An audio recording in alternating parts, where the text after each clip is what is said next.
नमस्कार. आज 5 जून 2026 वार आहे शुक्रवार. लोकसत्ता आणि द हिंदू वृत्तपत्र विश्लेषणमध्ये आपलं स्वागत आहे. यासोबतच आपण आज 4 जून 2026 रोजीचं वृत्तपत्र विश्लेषण पण कव्हर करणार आहोत. काल पाऊस या निमित्ताने आपला वृत्तपत्र विश्लेषण कालचं पूर्ण करता आलं नाही, त्याबद्दल क्षमस्व. पण आपण आज सर्व वृत्तपत्र कव्हर करणार आहोत. तर पहा, कालच्या वृत्तपत्रामधील पहिली हेडलाईन काय होती, तर 21 dead in Delhi, hotel fire foreigners among victims.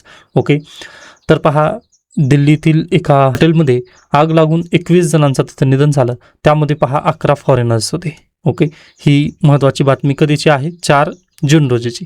त्यानंतर आजचं द हिंदू तुम्ही पाहू शकता. एकच मिनिट आपण फ्रंट पेजवरती जाऊयात. हां, तर फ्रंट पेजवरती आल्यानंतर तुम्हाला लक्षात येईल, हे पहा 5 जून 2026, 5 killed several injured in Bihar hospital blaze. Okay, इथे पण 5 जणांचा मृत्यू झालेला आहे. कशामुळे, तर हॉस्पिटलमध्ये फायर लागल्यामुळे.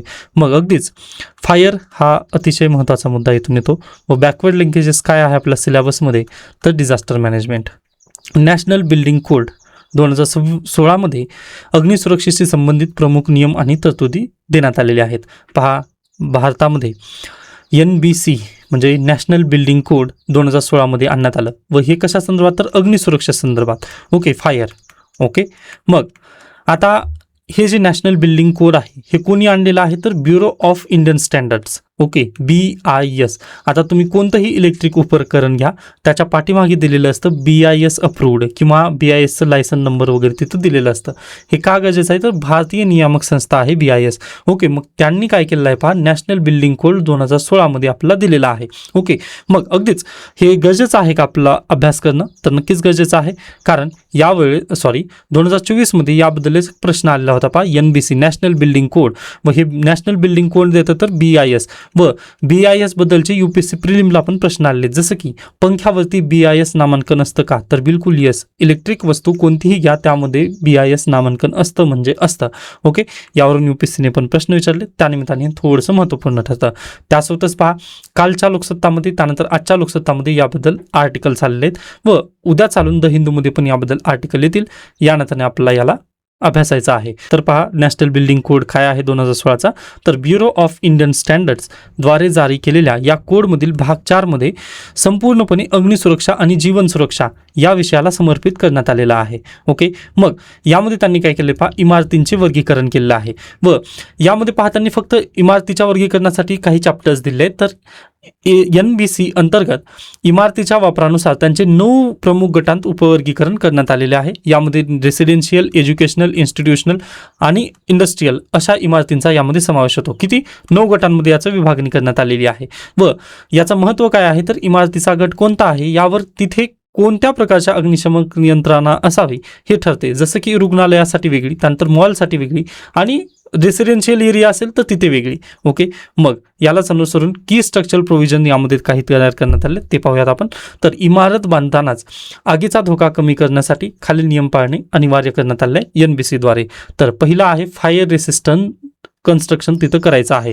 व 1 ते 4 तास आग रोखून ठेवेल अशा पद्धतीचं ते बांधकाम असावं. अन्यथा होतं काय पहा, इथे जर आग लागली तर लगेच दुसरीकडे ती पसरली जाऊ शकते. मग यासाठी NBCने काय म्हटलं की नाही, 1 ते 4 तास ती आग तिथेच रोखून ठरण्यामध्ये त्याला यश यावं. तशा पद्धतीने आपल्याला तिथे काय फायर रेसिस्टन्स कन्स्ट्रक्शन आपलं असणं खूप गरजेचं आहे. त्यानंतर कंपार्टमेंटेशन करणं गरजेचं आहे. आता तुम्ही रस्ते पाहता किंवा अगदीच पहा, जर मोठी एखादी बिल्डिंग असेल ना, म्हणजे कन्स्ट्रक्शनमध्ये जर बिल्डिंग असेल ना, तर तुम्ही पाहू शकता की अशा पद्धतीने तिथं डिवायडेशन किंवा कंपार्टमेंटेशन केलेलं असतं. ओके, म्हणजे ते सुरुवातीला आपलं लक्षात येत नाही, पण जेव्हा बांधकाम होईल ना पूर्ण, त्यावेळेस आपल्याला ते लक्षात येत नाही. पण ज्यावेळेस ते अंडर कन्स्ट्रक्शन असतं ना, त्यावेळेस आपल्याला लक्षात येतं की अशा पद्धतीने तिथं काय कंपार्टमेंट तिथं तयार करण्यात आले. व त्याचं नेमकं कारण काय असतं, तर हे मोठ्या इमारतीला जर आग लागली तर पहा, ही आग लगेच दुसऱ्या इमारतीमध्ये पसरू नये व नुकसान जास्त होऊ नये यासाठी हे असं कंपार्टमेंटेशन केलं जातं. मग अगदी पहा, प्रत्येक बिल्डिंगमध्ये ही असं कंपार्टमेंटेशन असावं असं BISने NBCमध्ये सुचवलेलं आहे. त्यासोबतच पहा, आपत्कालीन मार्ग पण असणं तिथं खूप गरजेचे आहेत. जसं की पहा, प्रत्येक इमारतीमध्ये उंची आणि क्षमतेनुसार पुरेशा रुंदीचे जिने आणि इमर्जन्सी एक्झिट असणं गरजेचं आहे. यासोबतच अडथळामुक्त हे मार्ग असावेत आणि तिथे फायर डोअर्स बसवणे गरजेचे आहे, जे धूर आणि आग रोखतात. हवेच्या दाबावर नियंत्रित राहणारी जिने असावेत, जेणेकरून जिन्यांमध्ये धूर साठणार नाही. ओके, म्हणजे अगदीच पहा, जे जिने आहेत त्यामधील जी हवा आहे ती पूर्णतः खेळती असावी. म्हणजे अगदी जर तिथे दृश्यमानता जर 0 झाली तर तिथे पहा आपण काही करू शकत नाही. मग यासाठीच पहा दृश्यमानता असावी, त्यासाठी हवा खेळती असणं गरजेचं आहे. मग हे अशा पद्धतीचे जे नियमन आहेत ते आपल्या BISने अप्रूव्ह ऑलरेडी केलेली आहेत. त्यानंतर आणखीन एक महत्त्वाचं आहे पहा इथे, सक्रिय अग्निशामक यंत्रणा. ओके, हे अतिशय पॉईंट महत्त्वाचा आहे, तर लक्षात घ्या. स्वयंचलित स्प्रिंकलर्स असणं गरजेचे आहेत, ऑटोमॅटिक स्प्रिंकलर्स. त्यानंतर धूर शोधणारी यंत्रणा, डिटेक्शन अँड अलार्म्स. त्यानंतर पाण्याची उपलब्धता, फायर हायड्रंट्स अँड टँक्स. म्हणजे पहा इमारतीच्या गच्चीवर किंवा जमिनीखाली ना केवळ अग्निशामक कार्यासाठी राखीव पाण्याचे आणि हायड्रेट प्रणाली असणे बंधनकारक करण्यात आलेलं आहे NBCद्वारे. मग आता तुम्ही म्हणाल की सर हे BISने तर एवढं सर्व अप्रूव्ह करून दिलेलं आहे, मग असं असताना देखील फायर लागतात का, किंवा म्हणजे आपल्याकडे तसं होतं का? तर यासाठी लोकसत्ताने लगेच एक आर्टिकल लिहिलेलं आहे पहा. त्या आर्टिकलमध्ये इथं देण्यात आलं की चर्चा आहे कल्चर आपल्या देशामध्ये खूप वाढलेला आहे. ओके, किंवा कालची जी दुर्घटना झाली त्यामध्ये पण हाच प्रमुख कारण होता. कालच्या दुर्घटनेमधील जी इमारत होती, म्हणजे दिल्लीमधील जी इमारत होती ना, त्यांना फक्त 2 मजल्यांची तिथं परमिशन होती, पण त्यांनी किती 5 मजल्यापर्यंत त्यांनी त्यांचे हे उभारले होते, हॉटेल उभारले होते. मग असं असताना इथं काय होत आहे, चलता आहे कल्चर. ओके, म्हणजे अगदी आपल्याकडे पहा इमारत बांधल्यानंतर हे अशा पद्धतीने BISचं काय घेणं गरजेचं आहे, सर्टिफिकेट घेणं गरजेचं आहे. म्हणजे जे अग्निसुरक्षा किंवा अग्निशमन यंत्रणा आहे त्यांची NOC तिथं नक्की लागते दरवर्षी. ओके, म्हणजे दरवर्षी ती NOC रिन्यू करणं गरजेचं असतं. पण आपल्या देशामध्ये काय होतं, तर नक्कीच पहा या NOC कडे कुणीही पाहतच नाही किंवा त्याला दुर्लक्ष केलं जातं. आता हे फक्त इथलाच प्रश्न नाही, 2024 मध्ये तुम्ही पहा UPSC ॲस्पिरंटचं निधन झालं, त्या केसमध्ये आपण हेच पाहिलं. म्हणजे प्रशासन पूर्णतः तिथं नक्कीच जबाबदार आपण धरू शकतो याला. कारण आपल्याकडे फक्त एकदा सर्टिफिकेट तिथं घेतलं जातं, पण वारंवार सर्टिफिकेट किंवा 1 वर्षानंतर परत त्याचं सर्टिफिकेट वगैरे मागलं जातं का, तर कोणीच मागत नाही. यामुळे जे आपलं प्रशासन आहे ते पूर्णतः झोपी गेलेलं असल्यासारखं आपलं या केसमध्ये पण इथं नक्कीच पाहायला मिळालं. पण हे एवढी न्यूज अतिशय महत्त्वाची का ठरली, किंवा म्हणजे याला आपण जास्त तवज्जो का देत आहोत, तर प्रॉब्लेम कुठे झाला पहा. अगदी आपल्या देशातील नागरिकांना हे सर्व काही सवय आहे, परंतु त्यामध्ये जे 11 परदेशी, आता इथं काय दिलं आहे पहा, 12 परदेशी पर्यटक पण होते. ओके, आता 11 असतील किंवा 12 असतील पहा, पण त्यांचे निधन झाल्यानंतर अगदी इंटरनॅशनल लेवलवरती ही न्यूज आपल्याला पसरलेली आहे. मग इंटरनॅशनल लेवलवरती जर अशा पद्धतीच्या न्यूज गेलेल्या असतील इंडियाबद्दलच्या, तर जी इमेज आहे इंडियाबद्दलची ती निगेटिव्ह व्हायला लागते. मग पहा दुसऱ्या देशातील जे पर्यटन आपल्या देशामध्ये येणार आहेत ते यायला तयार होतील का, तर बिलकुल होणार नाही. तरी काय म्हणतील की बाबा आपण जायचं ते जायचं आणि जीवाला धोका तिथं जास्त आहे ना. म्हणजे अगदी झोपल्या जागेत जर आग लागली वगैरे तशा पद्धतीने निधन झालं तर काय करायचं. मग यासाठी ही निगेटिव्ह सेन्समध्ये गेलेली न्यूज आहे. याला अगदीच पहा UPSCने त्यामुळेच पहा 2024 मध्ये याबद्दल प्रश्न विचारले होते, ते तुम्ही अगदीच पाहू शकता. कुठे गेला तो प्रश्न, हे आहे पहिला प्रश्न आहे, भारतातील शहरी भागांमधील आगीच्या दुर्घटना वाढण्यामागची प्रमुख कारणे कोणती आहेत. नॅशनल बिल्डिंग कोड मधील तरतुदींचा संदर्भ देऊन अशा आपत्ती रोखण्यासाठी प्रतिबंधात्मक उपाय सुचवा. डिझास्टर मॅनेजमेंटचा प्रश्न असल्या कारणानिमित्त पहा हा प्रतिबंधात्मक म्हणजे आपत्ती व्यवस्थापन करायचं आहे आपल्याला. आपत्ती आल्यानंतर आपण सर्व काही करू शकतो, परंतु आपत्तीच्या पूर्वीच तसं होऊच नाही यासाठी आपण काय करू शकतो का, यासाठी तुमच्याकडे काही हे आहेत का, म्हणजे काय म्हणू शकता, तुमच्याकडे काही सूचना आहेत का, तर त्या इथं नक्की नमूद करायच्या होत्या. त्यानंतर पहा इथं प्रमुख कारणं, डायरेक्टली कारणं विचारली होती.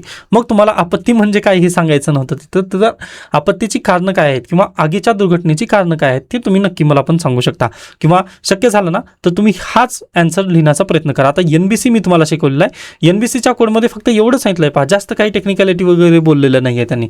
व NBCचा हा प्रश्न परत एकदा विचारला नक्की जाऊ शकतो. ओके, त्याच्यानंतर पहा प्रशासकीय अंमलबजावणी हा एक महत्त्वाचा पॉईंट आहे, पण आय होप तुम्ही हा शिकून घ्याल. तरी पण मी लगेच सांगतो पहा, मी जे आत्ता बोलत होतो तेच आहे. फायर ऑडिट आणि NOC, व्यावसायिक आणि बहुमजली इमारतींना बांधकाम सुरू करण्यापूर्वी आणि इमारत पूर्ण झाल्यावर स्थानिक अग्निशामक दलाकडून फायर नो ऑब्जेक्ट सर्टिफिकेट घेणे बंधनकारक आहे. तसेच दरवर्षी याचे नूतनीकरण आवश्यक आहे. त्यानंतर अग्निशामक अधिकारी, फायर सेफ्टी अधिकारी जो आहे तो मोठ्या व्यावसायिक संकुलामध्ये आणि मॉल्समध्ये एका प्रशिक्षित अग्निसुरक्षा अधिकाऱ्याची नियुक्ती करणे NBC नुसार बंधनकारक करण्यात आलेली आहे. त्यानंतर मॉक ड्रिल म्हणजे इमारतीमधील रहिवासी किंवा कर्मचाऱ्यांना अग्निशामक सिलेंडरचा वापर करण्याचे प्राथमिक प्रशिक्षण देणे आणि वर्षातून किमान 2दा मॉक ड्रिल आयोजित करणे आवश्यक NBC द्वारे करण्यात आलेलं आहे. पण खरंच हे आपल्याकडे होतं का? तर बिलकुल होत नाही. मग यासाठीच पहा, हे चलता हे कल्चर आहे व चलता हे कल्चरचे बळी आपल्याला काल पाहायला मिळाले किंवा आज पण पाहायला मिळाले. व पहा, फक्त हे काल घडलेलं किंवा फॉरेनर्सची जान किमती म्हणून तसं नाही आहे, तर नक्कीच पहा याच्यापूर्वी महाराष्ट्र मुंबईमध्ये पण भरपूर घटना घडलेल्या आहेत अशा. ओके, मग यामधील काही त्रुटी आहेत का? इथं मी ऑलरेडी त्रुटी दिलेल्या आहेत, पण परीक्षेला त्रुटी विचारण्यात आलेल्या नव्हत्या, पण उद्या कदाचित या त्रुटी विचारल्या जाऊ शकतात. या निमित्ताने मी या त्रुटी आपल्या आन्सरसाठी दिलेल्या आहेत. ओके, त्यानंतर 2016ला पण एक प्रश्न आला होता पहा, शहरी पूर आणि आगीसारख्या या आपत्तीच्या व्यवस्थापनात स्थानिक स्वराज्य संस्था आणि समुदाय यांची भूमिका किती महत्त्वाची आहे याबद्दल चर्चा करायची होती. ओके, म्हणजे अगदी अर्बन लोकल बॉडीज आणि कम्युनिटी दोघांचं तिथं साम्यता कशा पद्धतीने काम करणं गरजेचं आहे याबद्दलचा हा 2016चा प्रश्न होता. म्हणजे थोडक्यात तिथं आगीच्या घटना आलेल्या होत्या, पण 2024चा जर प्रश्न पाहिला तर ते कोर बेस्ड होता आगीबद्दलच. व तो प्रश्न का आलेला होता तर मुंबईमध्ये आग लागलेल्या घटना तिथं जास्त वाढलेल्या होत्या. म्हणजे मुंबईमधील हॉस्पिटलमध्ये पण आग लागलेली होती पहा. त्याच्यानंतर महाराष्ट्रातील तर भरपूर घटना आहेत, तशा मंत्रालयामध्ये पण आग लागली होती, सॉरी फॉर दॅट. पण अगदी अशा पद्धतीच्या घटना वारंवार घडत आहेत. या निमित्ताने हा प्रश्न परत एकदा मेन्स 2026 साठी पण महत्त्वपूर्ण ठरू शकतो. ओके, आय होप हा पॉईंट तुम्हाला नक्कीच समजलेला असेल. Okay, done. त्याच्यानंतर पहा, हा आर्टिकल एकत्रित झालेला आहे. त्यानंतर द हिंदूमधील आजची बातमी व कालची बातमी या तिन्ही बातम्या तुम्हाला आता नक्की समजल्या असतील. त्याच्यानंतर कालच्या द हिंदूमधील आणखीन एक महत्त्वाचा पॉईंट होता, United States proposes to levy 12.5% tariff for first level on India and 53 other nations. Okay, आता युनायटेड स्टेट्सचं काय म्हणणं आहे पहा, की भारत देशावरती किंवा अन्य ज्या 52 देश आहेत त्यांच्यावरती 12.5% तिथं टॅरिफ लावणार आहे डोनाल्ड ट्रम्प. का? तर आपल्या देशामध्ये वेठबिगार पद्धत किंवा फर्स्ट लेव्हल चालू आहे म्हणून. म्हणजे या कोणत्या बेसिसवर त्यांनी हा प्रश्न ठेवलेला आहे हाच समजत नाही आहे. ओके, नक्कीच पहा, आपलं आणि अमेरिकेचं फ्री ट्रेड ॲग्रीमेंट तर नाही, CAPA त्यांच्यासोबत आपलं होणार आहे. म्हणजे बायलॅटरल ट्रेड ॲग्रीमेंट तिथं नक्की होणार आहे. मग ते जे ट्रेड ॲग्रीमेंट आहे ते कशाच्या बेसिसवर होईल त्याची अद्याप आपल्याकडे डिटेल्स नाहीत. पण पियुष गोयल आय थिंक याच आठवड्यामध्ये एक आर्टिकल आला होता पहा त्याबद्दल, किंवा एक न्यूज आली होती. ओके, त्यावेळेस त्यांनी म्हटलं होतं की आपण लवकरच युनायटेड स्टेट्ससोबत आपण ॲग्रीमेंट करणार आहोत. पण ते ॲग्रीमेंट चालू असताना जर अशा पद्धतीने त्यांनी 12.5% परत एकदा जर आपल्यावरती टॅरिफ लावलं तर पहा, अगदीच याचा फटका ऑलरेडी आपल्या देशामध्ये महागाई वाढलेली आहे. ओके, मग महागाई वाढलेली असताना अगदीच अल निनोचा पण प्रभाव, म्हणजे देशामधील शेतकरी पण संकटात असताना जर अशा घटना होत असतील व डोनाल्ड ट्रम्प त्यामध्ये मीठ चोळत असतील तर हे अतिशय चुकीचं आहे. मग पाहूयात, पहा, अद्याप आपण या न्यूजला डायरेक्टली खरंच आहे म्हणून असं पुढे जाऊ शकत नाही आपण. पण आपल्या देशामध्ये फर्स्ट लेव्हल नाही आहे हे आपण निश्चितपणे सांगू शकतो, कारण फंडामेंटल राईट्समध्ये आपल्याला देण्यात आलेलं आहे की फर्स्ट लेव्हल आपण बंद केलेलं आहे म्हणून. ओके, मग तसं असताना जर डोनाल्ड ट्रम्प अशा पद्धतीचे आरोप आपल्यावरती अनबायस्ड पद्धतीचे करत असेल तर ते पूर्णतः चुकीचं आहे. ओके, बेसलेस आरोप ज्याला म्हणतात पहा गव्हर्नमेंटमध्ये, अगदी तशा पद्धतीचे बेसलेस आरोप डोनाल्ड ट्रम्प आपल्या देशावरती करत आहेत. हे सरासर चुकीचं आहे. Okay, done. त्याच्यानंतर पुढे चला, DK शिवकुमार यांनी स्वर्ण in as Karnataka CM. Okay, म्हणजे त्यांनी शपथ घेतलेली आहे मुख्यमंत्रीपदाची. आता हे सर्व काही कालच्या बातम्या आहेत पहा. त्यानंतर नो PUC धोरण उत्तर प्रदेशमध्ये लागू करण्यात आलं आहे. त्याच्यानंतर ना आणखीन एक बातमी राहिलेली आहे, थिंक द हिंदूमध्ये पण आजच्या आलेली नाही आहे ती, पण PIB मध्ये कव्हर करण्यात आली आहे पहा. EP20 ते EP100 अशा पद्धतीच्या व्हेकल्स आता लॉन्च झालेले आहेत, ज्यामध्ये पहा जे इथेनॉल प्रोडक्शन आहे किंवा इथेनॉल ब्लेंडिंग आहे. आता आपली जर गाडी 2021च्या पूर्वीची जर गाडी पाहिलात तुम्ही, ओके, म्हणजे अगदीच तुमच्याकडे बाईक असू द्या किंवा कार असू द्या, ओके, 4 व्हीलर किंवा 2 व्हीलर दोन्हीपैकी जर तुम्ही त्यामध्ये इथेनॉल ब्लेंडिंग पेट्रोल जर वापरत असाल 2021च्या पूर्वीची गाडी, तर ती गाडी ना काही दिवसानंतर इंजिनचं काम नक्की काढणार आहे. पण यालाच अनुसरून आता नितीन गडकरी आणि काल हरदीप सिंग पुरी यांनी एका व्हेकलचं लॉन्च केलेलं आहे पहा. ती आहे EP20 ते EP100 पर्यंत ती व्हेकल डायरेक्टली इथेनॉल ब्लेंडिंग जे पेट्रोल आहे ते ती क्षमता आहे त्यामध्ये. ओके, मग त्यांच्या इंजिनला तिथं काहीही खराबी वगैरे होऊ शकत नाही. मग यासाठी ती बेस्ट न्यूज आहे पहा. शक्य झालं तर ती PIBचं जी इनपुट आहे ती मी आपल्या टेलिग्राम चॅनलवरती शेअर करेन. ओके, काल रात्री फक्त आय थिंक एकच न्यूज मी शेअर केली होती जी की आजच्या बेसिसवरती आहे. ओके, पण निश्चित तुम्ही टेलिग्रामवरती अपडेटसाठी जॉईन करू शकता. तिथे मी जे बारीक बारीक न्यूज आहे जे की प्रिलिमसाठी खूप महत्त्वाचे असतात पहा, ते शेअर करण्याचा प्रयत्न करेन. ओके, आता ही उत्तर प्रदेशमधील न्यूज आहे पहा, की 1 ऑक्टोबरपासून जर PUC तुमच्या गाडीची नसेल ना तर तुम्हाला पेट्रोल तिथं देण्यात येणार नाही, अशा पद्धतीची ही न्यूज आहे. ओके, त्यानिमित्ताने मला ती न्यूज आठवली की नितीन गडकरी आणि हरदीप सिंग पुरी यांनी इथेनॉल ब्लेंडिंग 30च्या वर किंवा अगदीच आज घडीला जर तुम्ही पाहिला तर 25 पर्यंत जाणार आहे. मग आता ते 30चं टार्गेट त्यांनी ठेवलं होतं, पण 25चा आत्ताच आपण टार्गेट अचीव केलं आहे. मग त्यासाठीच पहा त्यांनी काय केलं आहे, फ्लेक्स व्हेकल आणलेले आहेत मार्केटमध्ये. मग ते लवकरच 80% किंवा 100% पण 100% म्हणता येणार नाही, तर 80% ते पेट्रोल आणि इथेनॉलचं जे कॉम्बिनेशन आहे ते एक्सेप्ट करून ती व्हेकल चालू शकते पहा. त्यासाठी ही बेटर न्यूज होती. डन. त्याच्यानंतर पुढे चला, म्हणजे आणखीन एक प्रेडिक्शन मी केलेलंच होतं, म्हणजे मित्रांना बोलत असताना त्यावेळेस ही न्यूज आहे पहा, की विजय यांची जी पार्टी आहे TVK यांनी एक सीट राज्यसभेसाठी काँग्रेसला दिलेली आहे. मला हे नक्कीच वाटलं होतं, कारण राहुल गांधी यांनी तिथे स्वाधीनसाठी गेलेले होते, म्हणजे त्यांच्या शपथविधीसाठी गेले होते. त्यावेळेस काहीतरी होणार हे नक्कीच लक्षात आलं होतं व ते प्रेडिक्शन मी स्वतः केलं होतं, त्यामुळे ही न्यूज घेऊन आलेलो होतो. बाकी आपल्यासाठी ते गरजेचं नाही, पण स्वतःला एक थाप मारून घेण्यासाठी मी ते केलेलं होतं. नेक्स्ट आहे व्हाय ज्युडिशियल हॉलिडेज आर नेसेसरी. हा अतिशय महत्त्वाचा आर्टिकल आहे पहा. आता आपण ज्यावेळेस आर्ग्युमेंट करतो व तुम्हाला जर थोडंसं ज्युडिशरीबद्दल किंवा पॉलिटिक्सचं वगैरे जर थोडंसं कमी नॉलेज असेल ना तर ते लगेच लक्षात येतं. ओके, म्हणजे कच्चा आहे तू, अशा पद्धतीने तुम्ही म्हणू शकता. कारण ज्यावेळेस तुम्ही आर्ग्युमेंट करता त्यावेळेस तुम्ही या गोष्टीवरून आर्ग्युमेंट करता किंवा सुप्रीम कोर्ट किंवा हायकोर्टमध्ये पेंडन्सी जास्त आहे व ते समर व्हॅकेशन किंवा दिवाळी व्हॅकेशन किंवा अन्य क्रिसमस व्हॅकेशनवर वगैरे का जातात, असं जाऊ नये असं तुम्ही कच्चे आर्ग्युमेंट तिथे देता. ओके, मग त्यावेळेसच तुम्हाला लक्षात येतं किंवा तुमचं पॉलिटिक्सचा किंवा ज्युडिशरीचा अभ्यास चांगल्या पद्धतीने झालेला नाही आहे. ओके, मग त्यालाच अनुसरून कपिल सिब्बल यांनी हा आर्टिकल लिहिला आहे. आता हा बेसिकली ज्युडिशरीच्या पर्पजने हा आर्टिकल त्यांनी लिहिलेला होता. ओके, त्याला मग मी काय केलं आहे आपल्या UPSCच्या नजरेतून घेण्याचा प्रयत्न केला. तर एकच मिनिट द्या. हां, तो हा इथे देण्यात आलेला आहे पहा, न्यायालयीन सुट्ट्यांचा वाद आणि न्यायालयीन उत्पादकता. म्हणजे पहा, आपल्या देशामध्ये जर तुम्ही आज घडीला जर पाहिला तर सर्वोच्च न्यायालयामध्ये 80,000 प्लस केसेस काय पेंडिंग आहेत आणि उच्च न्यायालयामध्ये 60 लाख प्लस इथे केसेस पेंडिंग आहेत. बरोबर. मग असं असताना एक महिन्याच्या दिवाळी व्हॅकेशन त्यानंतर समर व्हॅकेशनला सुप्रीम कोर्ट आणि हायकोर्ट जावं का, असा नक्कीच प्रश्नचिन्ह तुमच्या पण डोक्यात येतो. किंवा हे जाऊ द्या, समर व्हॅकेशन आणि दिवाळी व्हॅकेशन आपण मान्य केलं, पण क्रिसमस व्हॅकेशनसाठी 15 दिवस ते जावं का, असा तुमच्या नक्कीच डोळ्यासमोर प्रश्न येत असेल. मग यासाठी आपल्याकडे काही पुरावे आहेत. जसं की पहा, ज्यावेळेस सुप्रीम कोर्ट किंवा हायकोर्ट दिवाळी व्हॅकेशन किंवा समर व्हॅकेशन किंवा अगदी क्रिसमस व्हॅकेशनसाठी पण जातं, त्यावेळेस पहा ते मौज मजेसाठी तिथं सुट्टी घेत नाहीत, तर ते कशासाठी घेतात पहा, बॅकवर्ड किंवा अनसीन वर्कलोडसाठी ते सुट्टी घेतात. आता अनसीन वर्कलोड कशा पद्धतीचं असतं तर पहा, आता नक्कीच तुम्हाला माहिती आहे का, SIRची सुनावणी आपल्या देशामध्ये कधी झाली होती, जानेवारी 2026 मध्ये ती पूर्ण झाली होती. बरोबर. पण त्याचा निकाल सुप्रीम कोर्टाने कधी दिलेला आहे तर जूनमध्ये दिला. मग जून किंवा मे मध्ये दिला तो निकाल. ओके, मग एवढे दिवस जास्त विलंब त्यांनी का लावला, 5 महिन्याचा कालावधी त्यांनी का घेतला असेल, तर त्याचं नेमकं कारण ते आहे पहा, की ते स्टडी करतात किंवा मी जर हा जजमेंट दिला तर ते कसं असेल किंवा मी जर वेगळ्या पद्धतीचं जजमेंट दिलं तर ते कसं असेल. मग यासाठी पहा, आपल्या देशामध्ये सुनावणी पहिल्यांदा होते, मग त्याच्यावर जजमेंट येण्यासाठी 1 ते 2 महिन्याचा तिथं कालावधी नक्की घेतात जजेस. व असं करण्यामागचं एक नक्कीच कारण आहे पहा. कारण आपल्याला ना पूर्वीच्या केस स्टडीचा वगैरे तिथं अभ्यास करावा लागतो. त्यानंतर दुसऱ्या देशामध्ये अशा पद्धतीची जर केस घडल्यानंतर काय केलं जातं हे सर्व त्यांचं पूर्णतः तिथं अभ्यास करावा लागतो. ओके, मग हे अभ्यास केल्यानंतरच त्यांना एक पूर्णतः तिथं जजमेंट देता येतं. म्हणजे अगदी पहा, जजमेंट देताना कोणत्या कोटेशन्स तिथं लावणं गरजेचे आहेत किंवा कोणते तिथे संदर्भ देणं गरजेचं आहे, हे सर्व जजेसला आपण तिथं अभ्यास करावा लागतो. म्हणजे पहा, फक्त वकिलांनाच अभ्यास करावा लागतो असं नाही, तर नक्कीच जजेसला आपण पहा जजमेंट देताना तिथं नक्की अभ्यास करावा लागतो.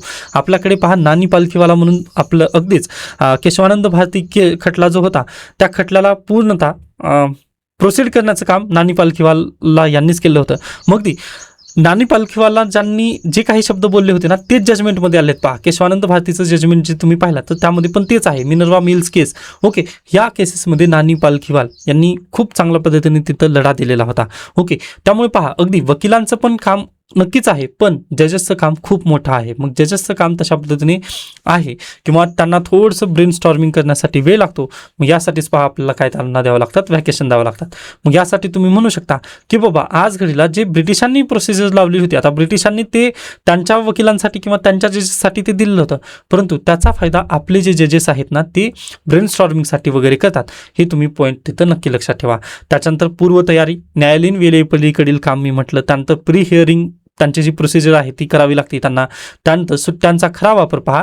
न्यायालयीन सुट्ट्या या आरामासाठी नसून प्रलंबित निकाल पूर्ण करण्यासाठी, क्लिष्ट घटनात्मक बाबींचा अभ्यास करण्यासाठी मिळालेला अखंडित वेळ तो असतो. मग यासाठी जजेसला आपल्याला काय व्हॅकेशन देणं गरजेचं आहे. त्यानंतर पहा, तुम्हाला माहिती असेल की एखादा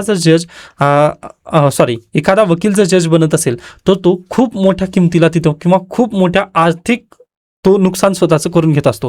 कारण पहा, एखाद्या हायकोर्ट वकिलाची जर तुम्ही आज घडीला रक्कम पाहिली तर 2 ते 5 लाख पर्यंत त्याची काय फीस असते, मिनिमम फीस आहे ती. ओके, 2 ते 5 लाख रुपये. पण तोच जर उद्या चालून डायरेक्टली पहा हायकोर्टाचा जर जज झाला तर प्रत्येक केस मागे त्याला जे 2 ते 5 लाख रुपये तो कमावत होता तो त्याच्यावरती पूर्णतः पाणी सोडणार आहे. मग असं असताना त्याला नक्कीच मानसिक तणाव तर होणार आहे, पण ते जज झाल्यानंतर पहा तो व्यक्ती जर जज झाला तर नक्कीच पहा त्याला मानसिकरित्या किंवा नक्कीच पहा तो निर्णय घेण्यासाठी त्याला पूर्णतः सक्षम देण्यासाठी आपल्याला त्याला व्हॅकेशन देणं खूप गरजेचं आहे. आता अगदी आपण पण पहा पूर्णतः 8 दिवस सलग अभ्यास करू शकतो का, तर बिलकुल नाही. आपला पण मूवीला वगैरे जाणं गरजेचं असतं किंवा थोडंसं विरंगुळा आपल्यासाठी पण गरजेचा असतो. मग याच निमित्ताने पहा जजेस जे आहेत त्यांना पण आपण विरंगुळा देणं गरजेचं. यासाठीच आपल्याला सुट्ट्या ज्या आहेत ती आपण सध्याला व्हॅकन्सीमध्ये तिथं ठेवलेली आहोत. त्यानंतर पहा फक्त जजेसवरच मानसिक ताण असतो का, तर बिलकुल नाही. तर पहा त्यांची जी फॅमिली आहे, कौटुंबिक पण त्यांचं जे वेळ आहे ते कुटुंबाला पण देणं गरजेचं आहे. मग यासाठीच पहा आपण त्यांना सुट्ट्या ह्या दिलेल्या आहेत. ओके, मग आता याला अनुसरून काही केस स्टडी आहेत का, तर बिलकुल यस. पहा एडीएम जबलपूर केस 1976 आणीबाणीच्या काळात त्यांनी दिलेल्या एकमेव असहमतीपूर्व निकालामुळे त्यांना भारताचे सरन्यायाधीश पद गमवावे लागले होते. ओके, मग एच आर खन्ना यांनी एडीएम जबलपूर केसमध्ये इंदिरा गांधी यांच्या विरोधात त्यांनी सुनावणी दिलेली होती. मग त्यामुळे पहा डायरेक्टली एच आर खन्ना यांना CGI हे जे पद होतं प्रतिष्ठित पद ते त्यांना मुकवावं लागलेलं होतं. मग त्यांनी डायरेक्टली पहा राजीनामाच दिलेला होता. ओके, मग नक्कीच यालाच अनुसरून जर तुम्ही पाहिलात तर त्यांनी पूर्णतः ते अभ्यास केला होता त्या घटनात्मकतेचा वगैरे. मग त्याच्यानंतर पहा त्यांनी तो निकाल दिला होता. पण लगेच त्यांना तिथे हे दिलं का, प्राईज वगैरे मिळालं का, तर नाही. तर निगेटिव्ह गोष्टीमध्ये त्यांना सरकारने वगैरे काय केलं, CGI पद हे नाकारलेलं होतं. पण त्यांचं जे प्राईज आहे ते कधी मिळालं पहा, 2017च्या पुट्टुस्वामी जजमेंटमध्ये त्यांनी न्यायमूर्ती एच आर खन्ना यांनी जो निकाल दिला होता ना त्याला त्यांनी खरं ठरवण्यात आलं. सुप्रीम कोर्टाने पण त्यांनी म्हटलं की बा न्यायमूर्ती एच आर खन्ना यांनी जो निकाल दिला होता तो अगदीच यस होता. म्हणजे अगदी पहा आपल्याला माहिती आहे परिस्थिती वेगळी असू शकते, परंतु सुप्रीम कोर्टचे जे जजेस असतात त्यांना ते पूर्णतः भविष्यात जाऊन विचार करावा लागतं.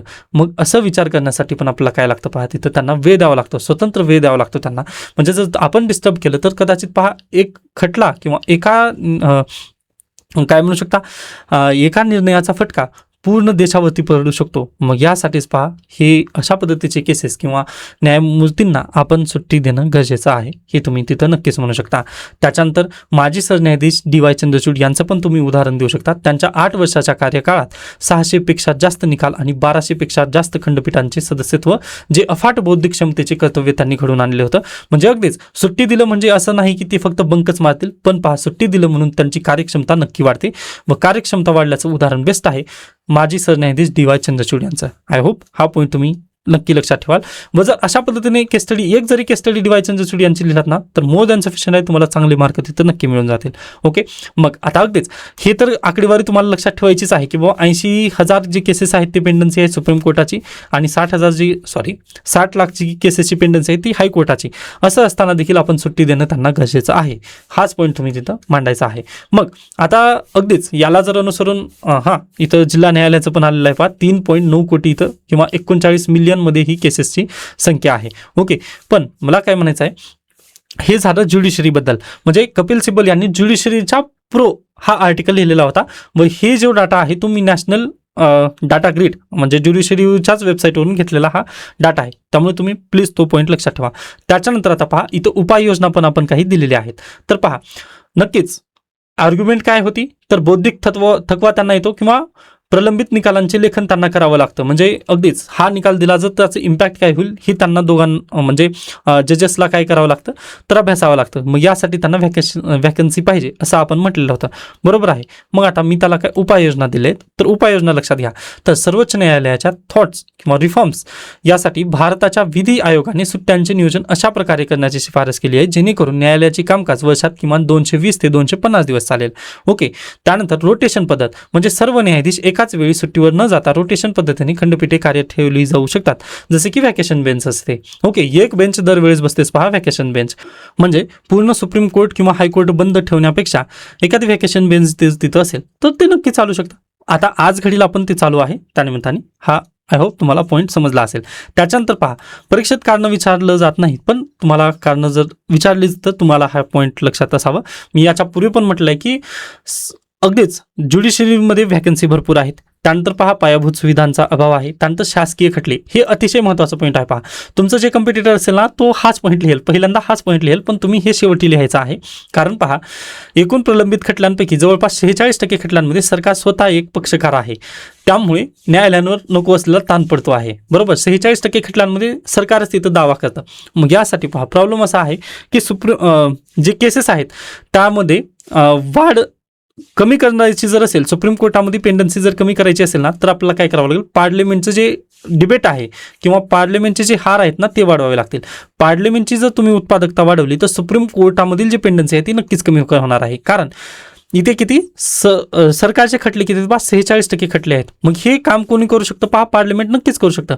पण पार्लिमेंटचं काम किंवा पार्लिमेंट चांगल्या पद्धतीने वर्क करू शकत नाहीये, याचा फटका सुप्रीम कोर्टावर तिथं होत आहे व सुप्रीम कोर्टामध्ये तिथं काय केसेसची पेंडन्सी तिथे वाढत आहे. आय होप हे दोन्ही पॉईंट तुम्हाला नक्की समजले असतील. डन. त्यानंतर वारंवार मिळणाऱ्या थरका, हे पण तुम्ही कारण तिथं नक्की देऊ शकता. ओके. त्यानंतर मी इथं कन्क्लुजन पण दिलेलं आहे, पण हे सर्व तुम्ही स्वतःहून वाचून घ्यायचं आहे. महत्त्वाचा मुद्दा काय आहे, तर मुख्य परीक्षेला यापूर्वी प्रश्न विचारले आहेत का, तर पहा, याच्यापूर्वी ना ज्युडिशियल व्हॅकन्सीबद्दल कधीच प्रश्न आलेला नाही आहे, परंतु जे पेंडन्सी आहे ना त्याबद्दल प्रश्न आलेले आहेत. तर ते लक्षात घ्या. भारतातील उच्च न्यायव्यवस्थेत न्यायाधीशांच्या नियुक्तीबाबत न्यायालयीन सक्रियतेचा खटल्यांच्या प्रलंबिततेवर कसा परिणाम झाला आहे चर्चा करा.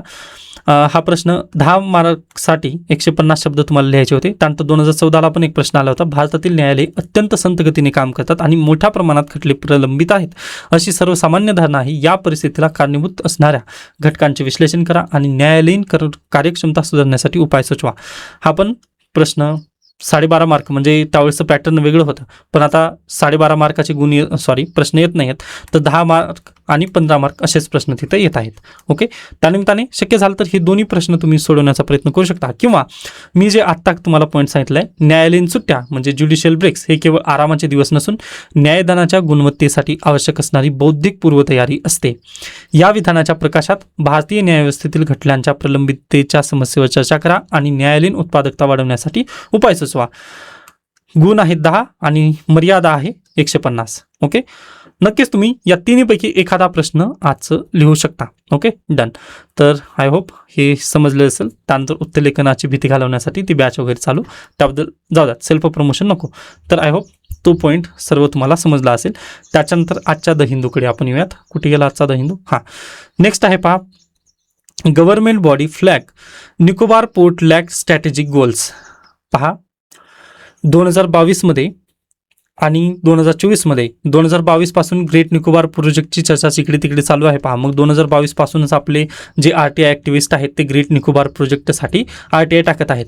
पण गव्हर्नमेंट ऑफ इंडिया काय म्हणत आहे की नाही, आम्ही तुम्हाला ही माहिती देऊ शकत नाही, कारण हे थोडंसं डिफेन्स रिलेटेड वगैरे आहे, किंवा अगदीच भारत देशाच्या अंतर्गत सुरक्षेला धोका निर्माण होऊ शकतो. या निमित्ताने आपल्याला आकडेवारी किंवा त्या निकोबार प्रोजेक्टबद्दलची जी माहिती आहे ती मिळू शकत नाही आहे. ओके, मान्य केलं ते.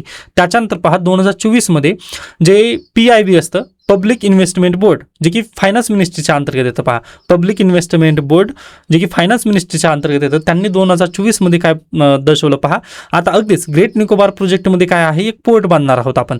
मग हे जे पोर्ट आहे, या पोर्टमध्ये जे स्ट्रॅटेजिक डेव्हलपमेंट्स असतात किंवा स्ट्रॅटेजिक गोल काय आहे ते तिथं मिसिंग आहे.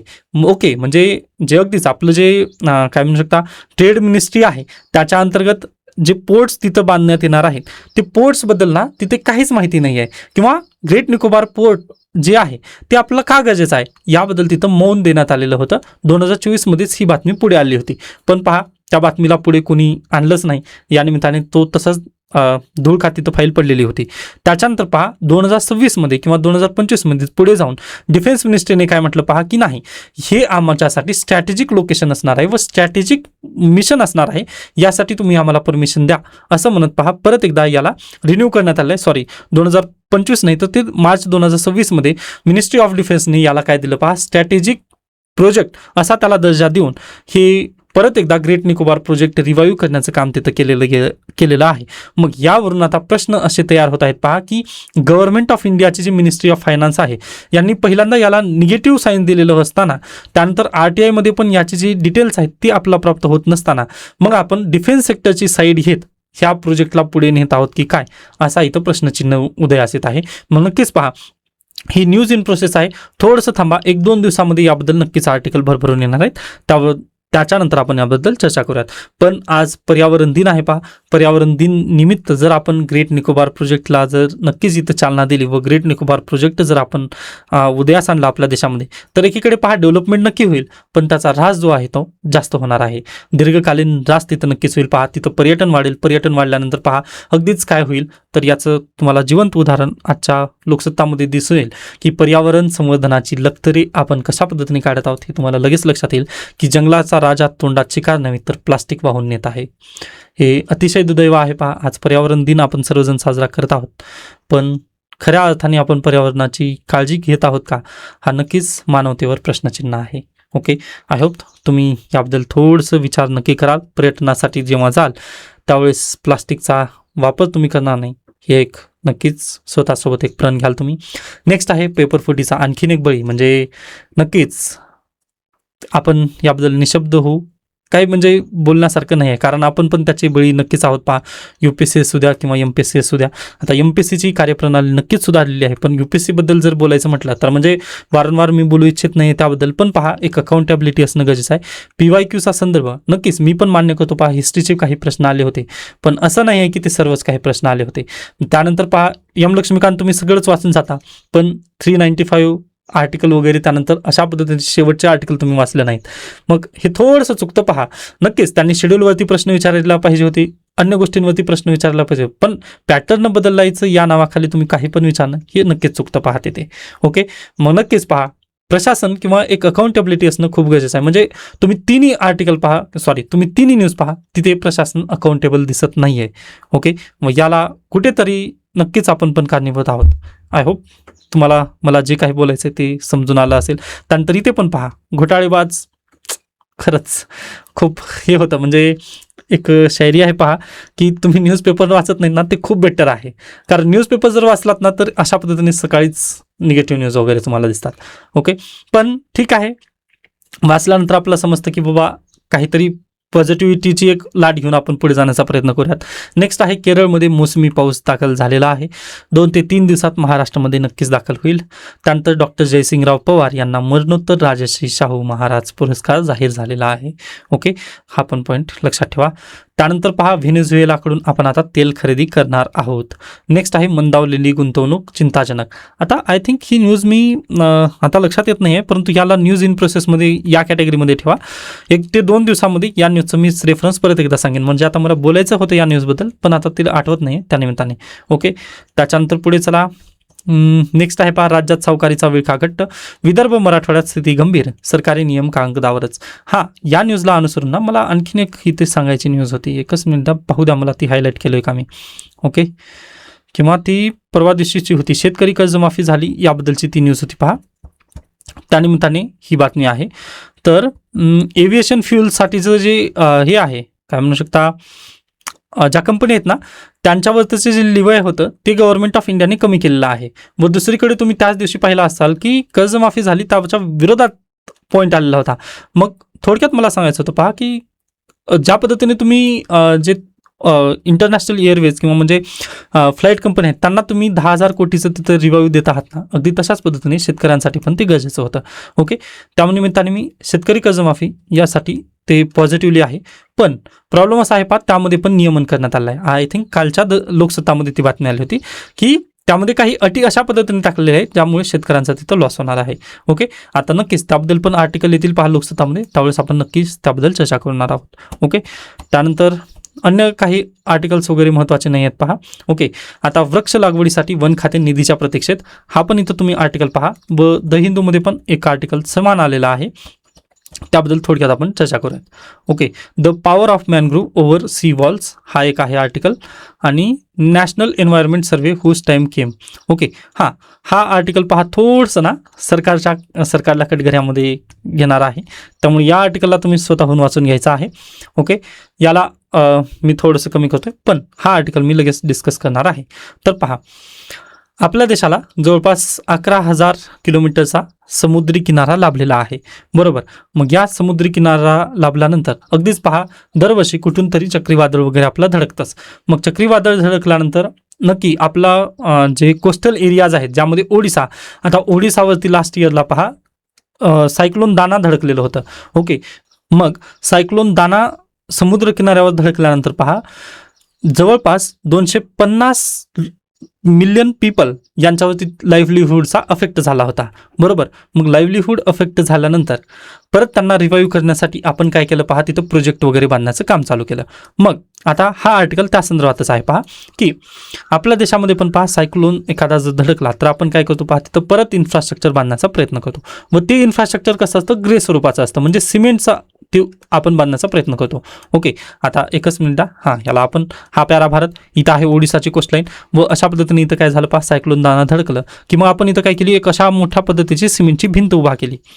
मग मला सांगा पुढल्या वेळेस जे सायक्लोन दुसरं येणार आहे ते ती भिंत फोडणार नाही का, किंवा त्याला ते अडवू शकेल का? तर बिलकुल नाही. पहा, ही भिंत 1-2 दिवसासाठीची असेल, दुसऱ्या दिवशी ज्यावेळेस सायक्लोन अन्य कोणतं सायक्लोन येईल त्यावेळेस ती परत एकदा भिंत पाडली जाईल. मग असं करण्यामागचं कारण काय आहे, तर इथं सगळं काही जे आहे ते पॉलिटिकल कारण असतं.